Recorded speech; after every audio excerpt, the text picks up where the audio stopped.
Գոյ ջան, ապրեք որեկակ, լավ նստեցիք, հա։ Աղջի ջան, խմորեղենը մոռացար, պասի բերեմ։ Դե լավ, դե մյուս անգամ, հա։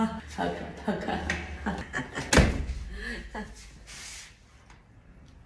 Էդ ինչ պահվածք էր։ Ես հիմա գալու եմ մաթեմը ստուգեմ, տենամետ սաղ արև վերջացրել էր, որ մեծերի խոսակցությանը ականջի դրել։ Ես քեզ քանի անգամ խնդրեցի, քեզ նենց պահի, որ սրանց բերանը լեզու չդնես։ Լաչկով վարեցի էլ, ունքով վարեցի էլ, ձեռով վարեցի։ Են ասելու աղջիկն է, չէ, ասելու են մերն է։ Դու ինչ ես ծիծաղում։ Մինչև իրանց գալը ասեցի,